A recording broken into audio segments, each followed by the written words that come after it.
Olá, pessoal. Um excelente dia para todos. É um prazer imenso estar aqui participando desse evento no mês de Kardec. Extremamente emocionado, mas também bastante empolgado por estar participando, né, dessa celebração, dessa homenagem a Allan Kardec. A gente vai iniciar o estudo com uma página que eu vou retirar ao acaso do livro Fonte Viva. Vamos lá. A lição foi ausente, é a lição número 100. Ora, Tomé, um dos 12, não estava com eles quando Jesus veio. João, capítulo 20, versículo 24. Tomé, descontente, reclamando provas, por não haver testemunhado a primeira visita de Jesus, depois da morte, criou um símbolo para todos os aprendizes despreocupados das suas obrigações. Ocorreu ao discípulo ausente o que acontece a qualquer trabalhador distante do dever que lhe cabe. A edificação espiritual, com suas bênçãos de luz, é igualmente um curso educativo. O aluno matriculado na escola, sem assiduidade às lições, apenas abusa do estabelecimento de ensino que o acolheu, porquanto a simples ficha de entrada não soluciona o problema do aproveitamento.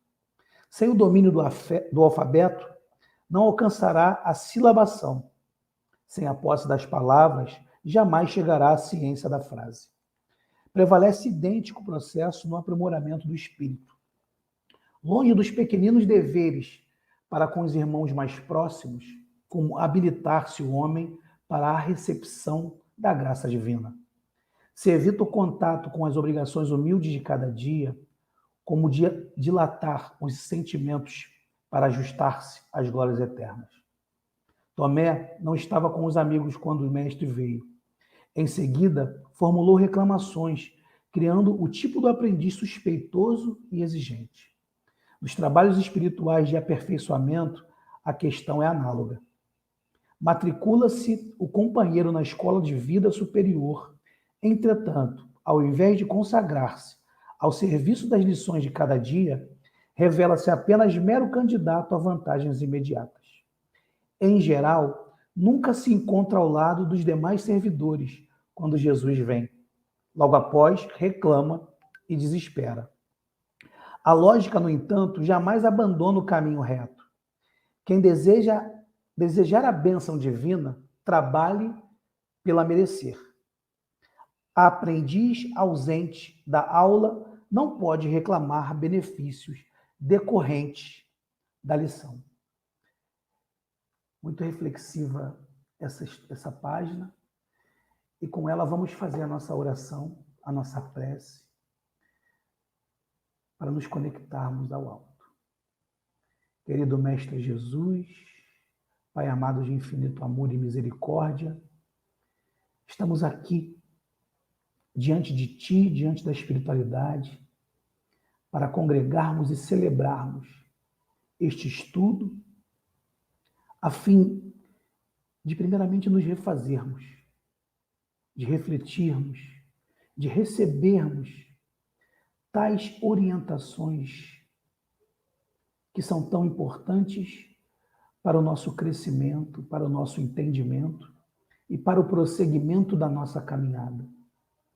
Que as Tuas bênçãos, Mestre querido, ilumine a cada um de nós, toque o nosso coração para que faça de nós verdadeiros aprendizes, mas também ferramentas dispostas a estarmos juntos de Ti, de Deus e da espiritualidade, para servirmos. Que o nosso pensamento, que as nossas ações estejam em conexão com o Teu propósito, Mestre querido. E que façamos das oportunidades que nos são dadas as melhores possíveis para celebrarmos o Teu divino amor. Fica conosco, Mestre, ilumina, proteja e abençoe os nossos pensamentos e as nossas reflexões desse estudo, para que possamos, pouco a pouco, estarmos conectados contigo, com Deus e com a espiritualidade. Fiquem conosco, hoje, agora e por todo sempre. Que assim seja, graças a Deus. Bom, meus irmãos, como eu falei no início, é um imenso prazer. Meu nome é Alessandro Andrade, eu sou do Centro Espírita Luz e Verdade e estou aqui nessa casa com a irmã Vinha de Luz para tecermos algumas reflexões, alguns comentários sobre a viagem de 1868 de Allan Kardec. Desculpa, 1862 de Allan Kardec. O nosso estudo é a Viagem Espírita de 1862. Viagem essa que foi marcante para a doutrina espírita. E nós vamos perceber isso ao longo do estudo. Mas não foram só essa viagem, né? Não foi só essa a viagem que Allan Kardec desempenhou. E nós vamos ver ao longo do estudo que o quanto foi importante para a consolidação dessa doutrina que mudou as nossas vidas. Então eu queria agradecer aqui ao Vinha de Luz, é um imenso prazer, é o primeiro estudo que eu realizo nessa casa, espero que seja o primeiro de muitos, e que possamos tecer as melhores reflexões acerca do que se é dado. Pode seguir. A gente vai observar,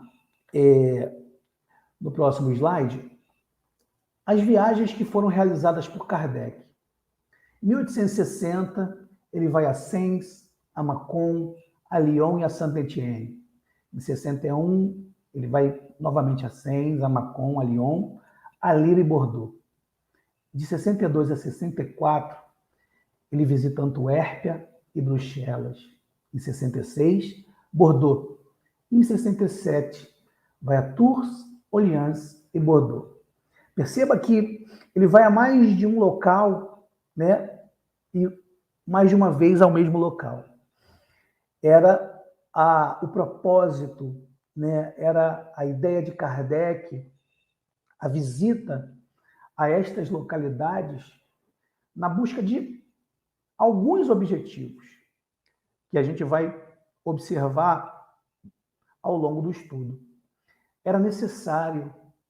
E fica aqui a primeira reflexão. Quando adentramos a doutrina espírita, temos contato com a doutrina dos espíritos, é natural que a primeira obra que nos seja apresentada é o Livro dos Espíritos. E muitos de nós ficamos, às vezes, presos às informações lá contidas. Claro, é marcante o livro, é o início da codificação. Mas a gente não tem ideia de como é que foi disseminado a doutrina espírita, né? Como é que foi posterior ao Livro dos Espíritos, qual foi o caminho que a doutrina espírita precisou percorrer para que se sustentasse, para que se consolidasse. E aí, as viagens, elas vêm esclarecer de uma forma muito clara, muito transparente, qual foi a intenção e, na verdade, o trabalho de Allan Kardec no intuito do fortalecimento e do crescimento da doutrina. Então, os objetivos no slide a seguir, a gente elencou alguns. Desculpa. Antes dos objetivos, é muito importante a gente observar, e a gente colocou o mapa aí, para que a gente observe o trajeto que Allan Kardec percorreu. Notem, e é muito relevante lembrarmos que o transporte que existia na época, talvez o mais rápido, né, o que fosse mais conveniente seria as ferrovias. Mas não foi só de trem que Allan Kardec percorreu esse percurso. Notem que ele precisou, e no livro é dito, né, que muitos trechos ele precisou ir do que a gente tem um nome específico, mas eu vou falar aqui, vou chamar de charrete, né? Ele precisou ir de charrete em estradas muito difíceis, de difícil acesso, era muito frio à época, mas nada, nenhum desafio, nenhuma dificuldade travou, paralisou Kardec. O homem obstinado, ele precisava cumprir as suas missões.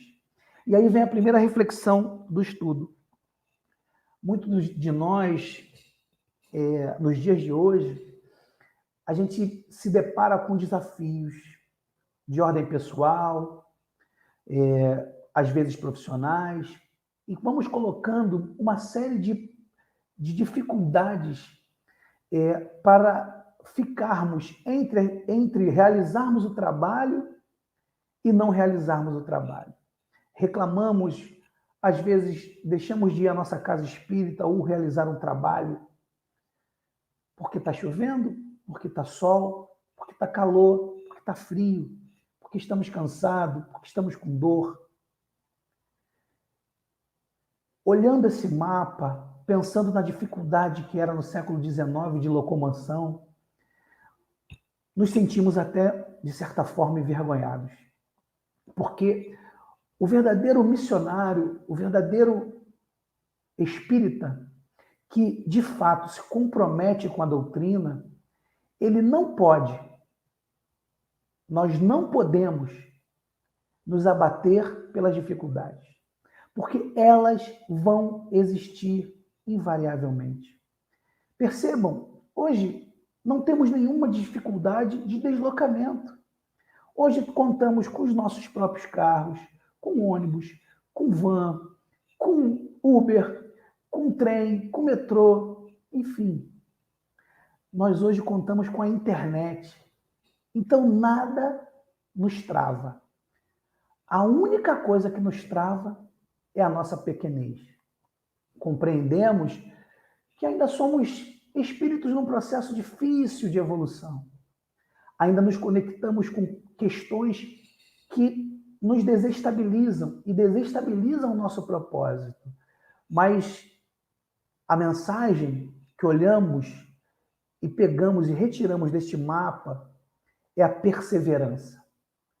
Kardec não se abateu e nem se apequenou pelas dificuldades e foi em frente e seguiu a fim de plantar, de solidificar, de consolidar a doutrina espírita.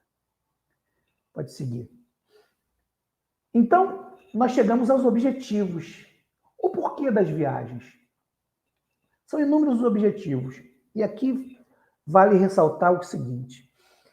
Como eu falei no início, nós retiramos do livro A Viagem de 1862, mas pegamos pequenos trechos. Devido ao nosso tempo, temos um tempo bem definido, não daria para aqui pegar tudo o que foi colocado no livro. Até porque a minha ideia, sempre quando eu trago um estudo, é de fomentar o interesse daquele que tem contato. É como se fosse uma introdução ao mergulho que precisa ser feito por cada um de nós na obra. Então, fica aqui a dica. Mergulhem nesta obra, estudem a obra, estudem o livro, leiam do início ao fim. E vocês terão contato com muitas informações muito relevantes que precisamos nos abastecer nos dias de hoje para fortalecer o nosso trabalho. Então, eu coloquei aqui entendimento e compreensão. Kardec precisava entender de que maneira a doutrina espírita chegava àquelas regiões, de que forma ela era compreendida por aqueles que precisavam fazer dela uso e colocá-las em prática no seu dia a dia. Então, um dos objetivos era o entendimento. De que maneira era entendida a doutrina espírita? Uma outra era o intercâmbio. De que maneira, de que forma ela, naquele local, ela se adaptava à região, aos costumes daquela localização, de que forma ela agregava valor positivo na mudança dos relacionamentos entre as pessoas naquelas localizações. Orientação, porque, óbvio, era algo que precisava e suscitava muita orientação, pois a essência da doutrina, ela estava ali, estava chegando às pessoas, mas suscitava muitas dúvidas. Como agir? De que maneira agir? Havia uma perseguição, uma falta de compreensão de muitas pessoas que não se conectavam com a ideia espírita e, de alguma forma, tentavam desestabilizar a doutrina. Então, Kardec foi lá, estava lá, presente para orientar de que maneira se posicionar, como deveríamos agir. E isso fica claro no livro. Congregação e confraternização era motivo de alegria, era motivo de confraternização, pois ali estava o processo de consolidação, o início do processo de consolidação da terceira revelação trazida por Jesus Cristo. Ali estava o processo que mudaria para sempre o entendimento do que era viver. Então, era motivo de confraternizar, era motivo de festa. Então, foram realizadas inúmeras confraternizações para que fosse celebrado, e aí vem a questão da celebração, celebrar a conquista trazida e codificada por Kardec das orientações dos espíritos. Era descortinado o véu do entendimento do que era a vida, tanto a vida do encarnado quanto a vida após a morte. Então, além de celebrar, Kardec também se aproveitou para ser o divulgador, pois ele foi o codificador. Mas ele poderia ter ficado, eu codifiquei, eu fiz a minha parte, mas não. Ele via a necessidade de estar presente na divulgação da doutrina espírita. E tirando desses objetivos, a gente traz para a nossa realidade de hoje.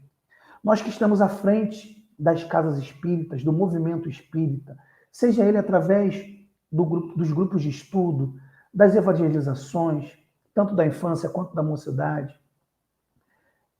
das organizações, da parte administrativa, da parte mediúnica, da parte do acolhimento, nós precisamos ter em nosso coração solidificado esses objetivos. Precisamos entender, precisamos buscar o intercâmbio sempre, precisamos orientar sempre, congregar, confraternizar com toda a alegria do nosso coração, porque a celebração, ela é inerente a Jesus Cristo, ela é inerente ao Evangelho. E sempre e de forma assertiva, divulgarmos a nossa doutrina. E a melhor e a maior divulgação que podemos dar é a do nosso exemplo. Que internalizemos esses objetivos dentro de nós, para que nos comportemos de forma acertada, não só dentro da nossa casa espírita, mas, sobretudo, no nosso dia a dia. Pode seguir. Então, o livro ele é subdividido e a gente procurou seguir a subdivisão do livro, retirando, trazendo partes que consideramos importantes. Como falei, é muito didático, é muito informativo, são muitas informações.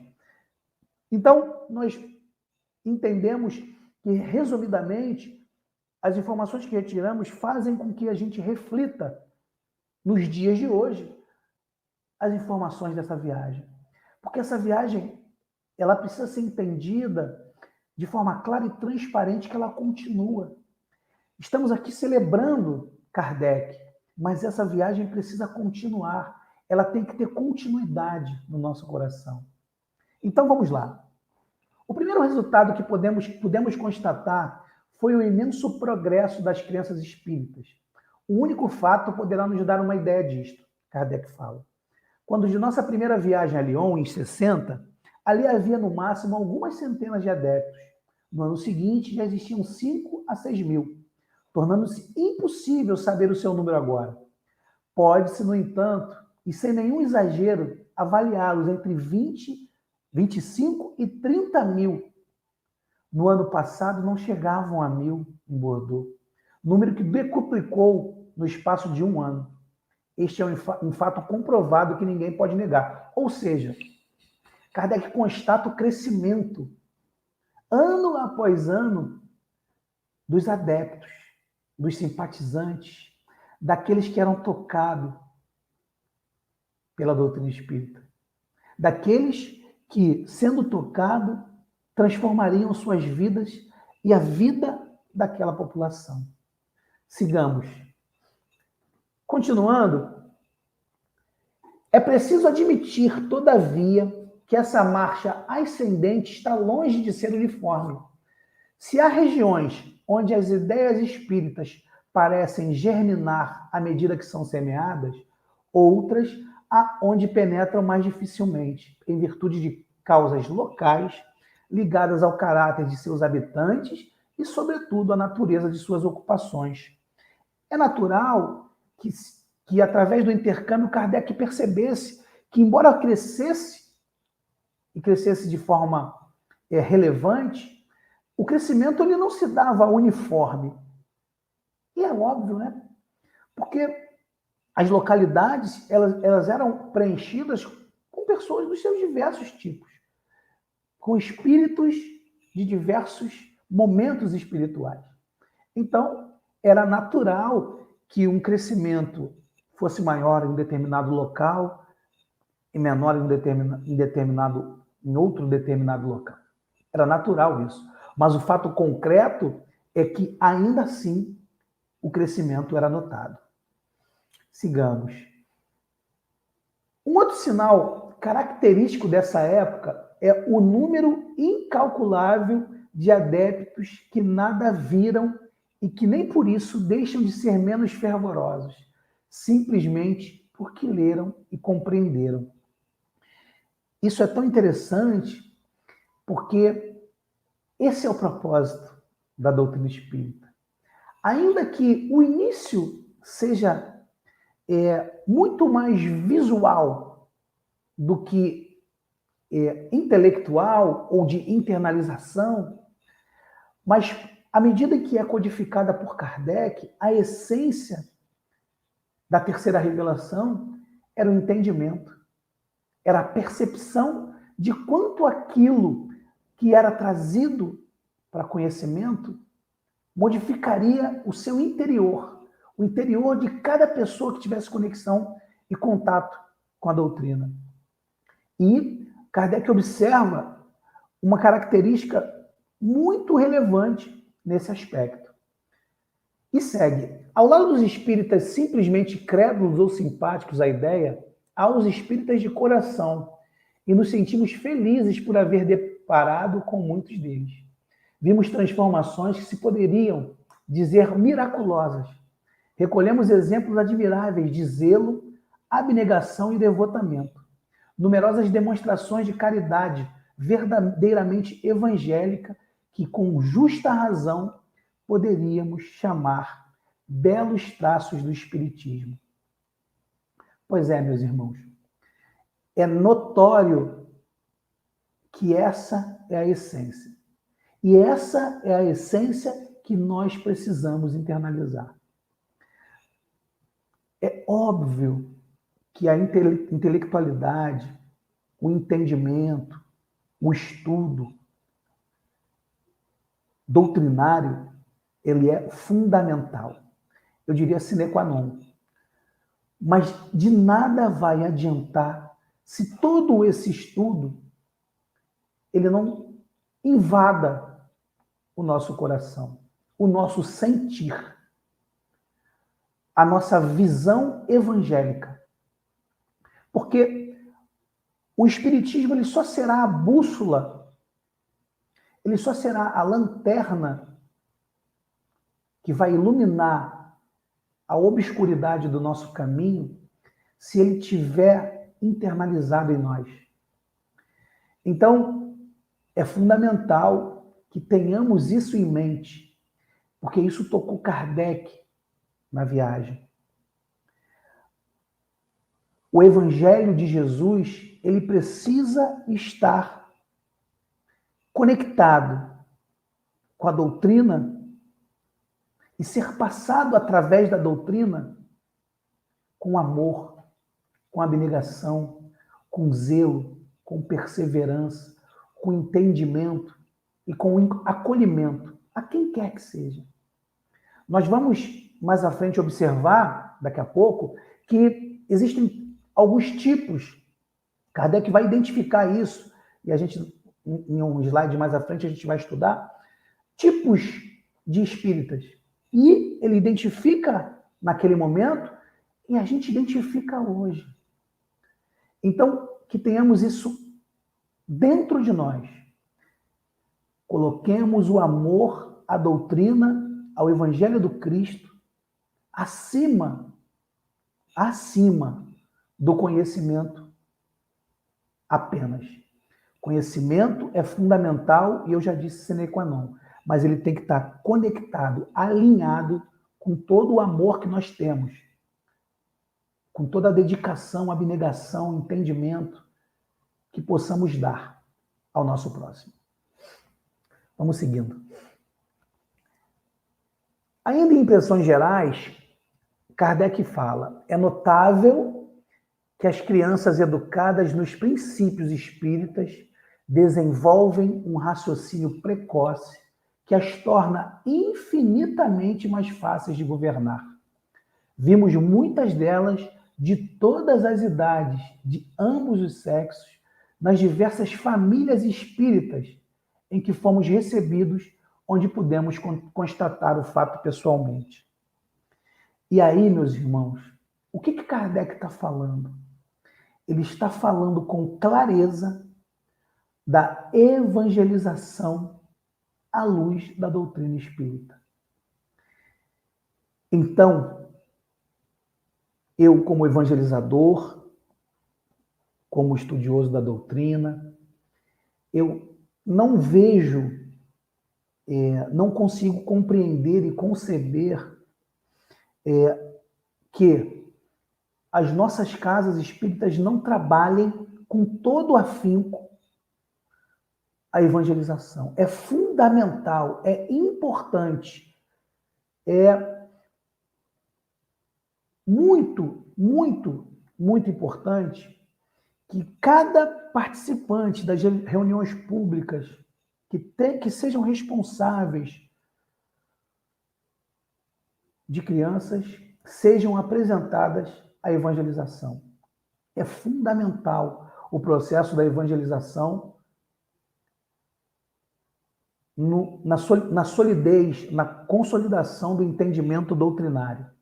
Então, não nos furtemos. Fortaleçamos a diretoria da evangelização da família, o departamento de infância e juventude, a diretoria de infância e juventude, seja qual for a nomenclatura que a nossa instituição utilize, não importa. O fundamento, e aqui é a orientação trazida por Kardec lá da viagem, é o fortalecimento da evangelização. Então, evangelizemos as nossas crianças e as nossas famílias. Um outro fato, não menos característico do estado atual do espiritismo, é o desenvolvimento da coragem de opinião. Se ainda existem adeptos contidos pelo temor, hoje seu número é bem menos considerável ao lado dos que confessam abertamente suas crenças e já não temem dizer-se espíritas, como não receariam passar-se por católicos, judeus ou protestantes. Essa informação é tão interessante porque Kardec nota, já naquele momento, onde ainda existia uma perseguição bem contundente, o posicionamento do espírita.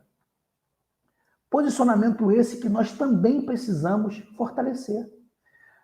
No trabalho com a nossa mocidade, lá no CELV, eu e os nossos evangelizadores, a gente orienta os nossos jovens a serem contundentes. Se forem perguntados qual é a religião deles, eles falem com toda tranquilidade: nós somos espíritas. Sem maiores explicações, sem ter que explicar, porque durante um tempo ficou parecendo que quando você falava que era espírita, você tinha que automaticamente, não, mas eu sou espírita. Não, nós somos cristãos. Nós somos espíritas cristãos. Caso suscitem, mas como assim? Me fala mais. Eles são orientados a explicar rapidamente. Mas, basicamente, é importante o posicionamento. Nós somos espíritas cristãos. Porque somos cristãos, falamos do Evangelho de Jesus, com todo o nosso amor, com toda a nossa dedicação. Então, nós não devemos nos temer, abatermos, ficarmos na dúvida, porque precisa ser motivo de muita alegria essa conexão que tivemos, que fizemos nesta existência com a doutrina espírita. Pode seguir, querido.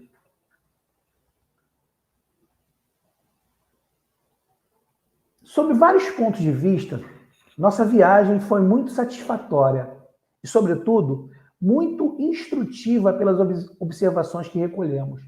Se pudessem restar algumas dúvidas quanto ao caráter irresistível da marcha da doutrina e a impotência dos ataques sobre a sua influência moralizadora sobre o seu futuro, o que vimos bastaria para dissipá-las.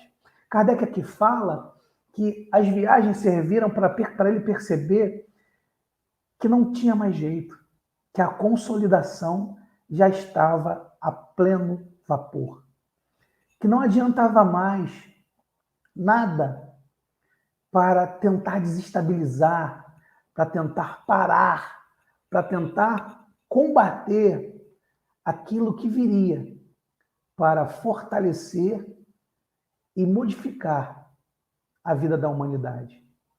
Não tinha mais jeito. Essas viagens serviram para Kardec perceber que a doutrina estava no curso que ele pretendia. E isso foi muito interessante. E ele continua: que a certeza de atingir o objetivo seja, pois, para todos os espíritas um estímulo para que perseverem na via que lhe foi traçada. Ou seja, essa certeza que a doutrina estava no seu curso e que nada mais combateria, ela também precisa estar em nós nos dias de hoje. Passamos por um momento na nossa humanidade que foi 2 anos de pandemia, com um primeiro ano muito severo e um segundo ano também bem complexo, onde precisamos nos refazer. Mas, por outro lado, tivemos o apoio daqueles irmãos abnegados que entenderam e estavam estimulados com essa ideia de que a disseminação da doutrina espírita, ela é constante. Ela precisa ser constante. Ela precisa tocar o coração de mais um, de mais um, de mais um. Com a internet, com o esforço de cada irmão, nós conseguimos, de alguma forma, tocar, seguir, trilhando a divulgação, o fortalecimento da doutrina. E continuemos assim. Estamos aqui hoje, nesse estudo, que será visto por incontáveis pessoas. Tudo isso porque, em algum momento, nos vimos na obrigação de darmos o próximo passo, de nos conectarmos à tecnologia para fazer com que essa tecnologia nos auxiliasse nessa caminhada que é e precisa ser ininterrupta, que precisa ser constante. E para mim, é um motivo de muito, mas de muita alegria. Vamos seguir. Retiramos dos discursos de Kardec, que também está lá no livro, situações interessantes para refletirmos nos dias de hoje. Kardec fala no seu primeiro discurso, dentre outras coisas, entre os que adotam as ideias espíritas, existem 3 categorias bem distintas. Primeira categoria, os que creem pura e simplesmente nos fenômenos sem enxergar o lado moral. Os que veem o lado moral, mas os aplicam aos outros e não a si próprio. E os que aceitam para si todas as consequências da doutrina, que praticam ou se esforçam para praticar a sua moral. Pois bem, meus irmãos, já lá naquele 1862, Kardec observou com muita clareza e distinguiu essas 3 categorias. E nos dias de hoje, temos contato com essas categorias? Eu posso afirmar que tenho. Eu posso afirmar que sim. Eu conheço pessoas que creem pura e simplesmente nos fenômenos. É claro que nos dias de hoje, os fenômenos não são aqueles, quer dizer, até existem, mas na sua grande maioria não são mais aqueles fenômenos, né, lá do início da doutrina. Mas a gente percebe, muitas das vezes nós estamos na nossa casa espírita e adentram pessoas, ainda mais agora, nesse período pós-pandemia, pessoas que vão para o tratamento, se queixando ou querendo uma forma de contato. Será que seria possível um contato com o meu ente querido que se foi na pandemia, porque foi tudo muito rápido, eu queria saber como ele está, eu estou sofrendo, eu queria notícias. Isso é se prender a fenômeno, ao fenômeno da psicografia, do contato mediúnico com aquele espírito que se foi.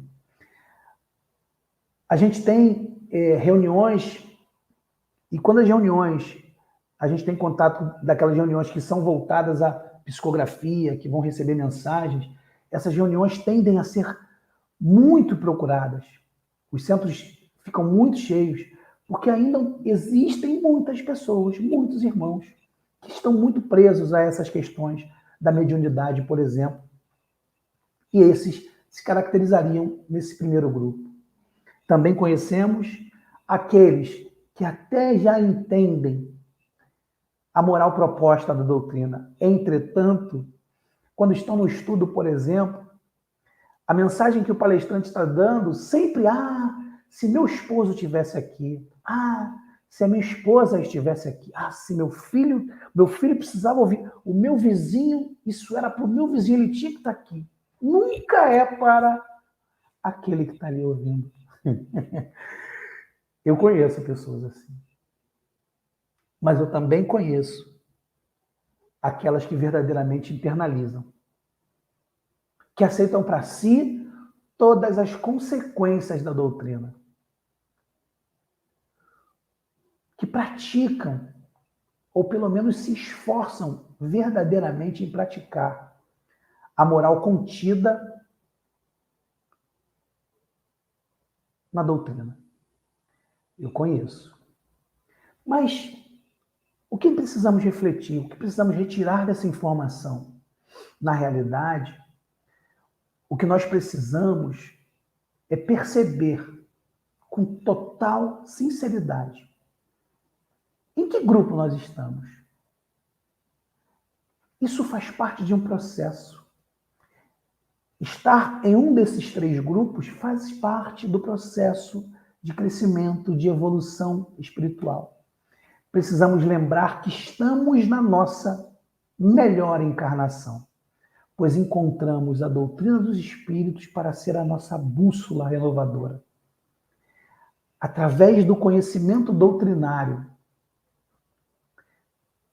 teceremos um momento de virada na nossa existência, enquanto espírito imortal. que somos. Então, se nos reconhecemos no primeiro grupo, que trabalhemos para pelo menos entender o lado moral e tentar não julgar o outro. Para mais à frente internalizarmos verdadeiramente a moral para nós. Porque vai ser a partir daí que as mudanças acontecerão na nossa existência. Vamos seguindo. No discurso 2, ele traz algumas considerações que ele chama do segredo para a propagação do espiritismo, e eu retirei 3. A primeira que eu retirei foi: por que satisfaz a aspiração instintiva do homem quanto ao futuro? A segunda, porque apresenta o futuro sob um aspecto que a razão pode admitir. E a terceira, porque a certeza da vida futura faz com que o homem sofra sem se queixar das misérias da vida presente. É muito interessante isso, porque a gente vai observar que a aspiração instintiva cada um de nós traz. Uns mais, outros menos. Eu vou dar o meu exemplo. Eu era católico quando jovem, fiz primeira comunhão, participava de alguns eventos na Igreja Católica, fiz um evento chamado EAC, Encontro de Adolescente com Cristo, um evento muito bonito, muito interessante da religião católica, mas isso não tirava a minha inquietude com diversas questões que não batiam, que não se encaixavam. E isso é aspiração instintiva. Quanto ao futuro, eu não consegui compreender, nossa, tem pessoas que têm famílias e depois constrói família e desencarna, ou melhor, naquela época eu pensava que morriam, e aí vão para o inferno, e tem esses que frequentam a igreja, nós que estamos aqui. Como é que é isso? Jesus justo, enfim, Deus justo, Jesus aquele ser que grandioso, enfim, eram muitas dúvidas. Aquilo era inquietude, aquilo era a gente podia, eu não sabia, mas era uma inspiração instintiva, era algo que vinha de dentro para fora, sem eu ter ideia do que era. Então, cada um de nós traz, uns mais, outros menos, mas isso é inerente ao nosso espírito, porque somos espíritos imortais. Até termos contato com a doutrina espírita, não sabíamos disso, mas nós já sabemos. A outra questão é porque apresenta o futuro sob um aspecto que a razão pode admitir. E aí eu retirei do Evangelho, logo abaixo do título do Evangelho, Kardec coloca: fé inabalável só é que pode encarar frente a frente a razão em todas as épocas da humanidade. A razão é um pilar fundamental para o entendimento e para a internalização dos preceitos doutrinários. A razão, somada ao intelecto, com a adição do sentimento, elas são os pilares para o fortalecimento e para a consolidação dentro de nós da doutrina espírita. Então, a gente consegue, internalizando a doutrina, entender de forma racional o que nos reserva o futuro. Ou seja, é possível, de acordo com uma análise do nosso presente, sabermos como será o nosso futuro, tanto após o desencarne e até mesmo numa futura reencarnação, avaliando o nosso presente, através da razão, através do nosso intelecto e através do nosso sentimento. E por fim, eu coloquei, porque a certeza da vida futura faz com que o homem sofra sem se queixar das misérias da vida presente. E aí eu vou retirar a palavra certeza.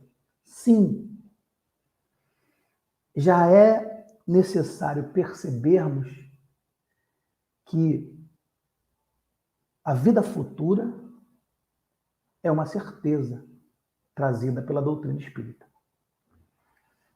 Nós, quando questionarmos Por exemplo, você acredita? Ah, Alessandro, você é espírita. Você acredita na vida após a morte? Você acredita em reencarnação? A minha resposta hoje, ela não. Eu não acredito. Eu tenho certeza da vida após a morte. Eu tenho certeza que reencarnarei. Ou seja, é muito importante que isso esteja no nosso coração. Que isso esteja conectado entre a nossa razão e o nosso sentir. Nós espíritas não acreditamos, nós temos a certeza. E isso vai fazer toda a diferença. É claro que temos contato com alguns espíritas que ainda sofrem de uma forma um pouco mais contundente as mazelas do presente, ainda fazem conexões que, de uma certa forma, conduzem a dificuldades que poderiam ser evitadas, mas isso faz parte. Isso é natural. Nós estamos num processo de crescimento espiritual, de desenvolvimento espiritual, de desenvolvimento de entendimento da doutrina. Mas é importante a busca pelo fortalecimento, pelo entendimento e pela capacidade de nos transformarmos através da certeza da vida futura. Vamos seguindo. Já praticamente terminando, eu retirei daquilo que eu chamei de discurso número 3, essa passagem que para mim foi o resumo da viagem de Kardec. Ele coloca: quando consideramos o estado atual da sociedade, somos tentados a olhar sua transformação como um milagre. Nossa! Pois bem, é um milagre que o Espiritismo pode e deve realizar, porque está nos desígnios de Deus, mediante a palavra de ordem. Fora da caridade não há salvação. Que a sociedade tome esta máxima por divisa e a ela conforme sua conduta, em lugar daquela que está na ordem do dia. A caridade bem ordenada começa por si. E tudo se modificará. Meus irmãos, a caridade bem ordenada começa por cada um de nós. Para que tudo se modifique. Não adianta. Ah, mas por que o fulano não faz isso? Por que o Beltrano? Não. O que eu estou disposto a fazer? O que eu, enquanto dirigente, enquanto evangelizador, enquanto palestrante, enquanto frequentador, enquanto simpatizante, estou disposto a fazer? Porque o movimento começa comigo. E isso tem que estar bem compreendido. Isso tem que estar muito alinhado dentro da nossa cabeça e principalmente no nosso coração. Então, o fora da caridade não há salvação começa em nós. Começa no entendimento e no esforço que nós fazemos para realizar o que precisa ser realizado em prol desta doutrina codificada por Allan Kardec. Vamos em frente. Finalizando, se não me engano, uma das últimas partes do livro, e eu chamei de recolhimento, vem a orientação, e eu achei por bem interessante colocar aqui, porque muitas das vezes sou questionado por jovens, né, até por pais, já fui questionado na evangelização, porque, de uma certa maneira, a doutrina espírita ela tem alguns rituais. E aí eu trouxe essa informação que foi retirada lá na viagem, que foi colocada por Allan Kardec, porque houve um questionamento a ele, e ele responde da seguinte maneira: muitas vezes me tem sido perguntado se é útil começar as sessões com preces e atos exteriores de devoção. Minha resposta não é apenas minha, é também a dos espíritos eminentes que trataram dessa questão. É, sem dúvida, não apenas útil, mas necessário rogar por uma invocação especial, por uma espécie de prece, o concurso dos bons espíritos. Essa prática, aliás, não pode predispor, senão ao recolhimento, condição essencial de toda reunião séria. Então, é uma orientação não só de Kardec, mas dos espíritos. E não é um ritual, não é um dogma, é uma orientação necessária para que haja uma conexão ao trabalho que será realizado. Por isso, a leitura da página, por isso, a prece. Inclusive, essa orientação fortalece e ratifica a seriedade do trabalho. Isso precisa ficar claro. Bom, meus irmãos, o próximo slide, a gente vai concluir esse estudo, porque, na realidade, a viagem ela é fruto de uma carta que Allan Kardec responde aos seus adeptos, e ele deixa na carta uma mensagem que, quando eu li, eu me senti tocado, como se Allan Kardec estivesse falando comigo, conosco. E eu retirei apenas um trecho, apenas um pequeno trecho, que precisa ficar internalizado dentro do nosso coração. E ele tem a ver com o nosso posicionamento enquanto espíritas cristãos. E ele fala: continuai, pois, meus amigos, a grande obra de regeneração, iniciada sob tão felizes auspícios, e em breve colhereis os frutos da vossa perseverança. Provai, sobretudo, pela união e pela prática do bem, que o Espiritismo é a garantia da paz e da concórdia entre os homens. E fazei que, em se vos vendo, se possa dizer que seria desejável que todos fossem espíritas. Muito obrigado pela atenção de todos. Que a paz do nosso Mestre querido Jesus permaneça em nosso coração e que continuemos seguindo essa viagem proposta por Allan Kardec, lá em 1862. E que sejamos esses espíritas, divulgadores da Boa Nova, divulgadores da doutrina espírita, não pelas palavras, porque, como o nosso amado Francisco de Assis nos trouxe, ide e pregai o Evangelho, e, se preciso for, utilize as palavras. O meu muito obrigado a essa casa que me acolheu com tanto amor, e que sigamos em frente. Vamos fazer agora a nossa oração para finalizarmos. Mestre querido, estamos aqui diante de Ti, imensamente agradecidos por tocar o nosso coração, juntamente com a nossa espiritualidade amiga, com nossos mentores que nos intuíram e fortaleceram as nossas reflexões e as nossas intuições no estudo desta manhã.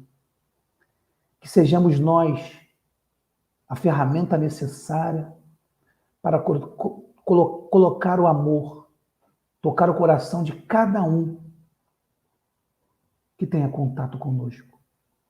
Que sejamos nós a mudança que almejamos em nossa sociedade. E que estejamos conectados contigo, Mestre amado, com Deus, nosso amado Pai, e com a espiritualidade, hoje, agora e por todo sempre. Que assim seja, graças a Deus. Muita paz, queridos.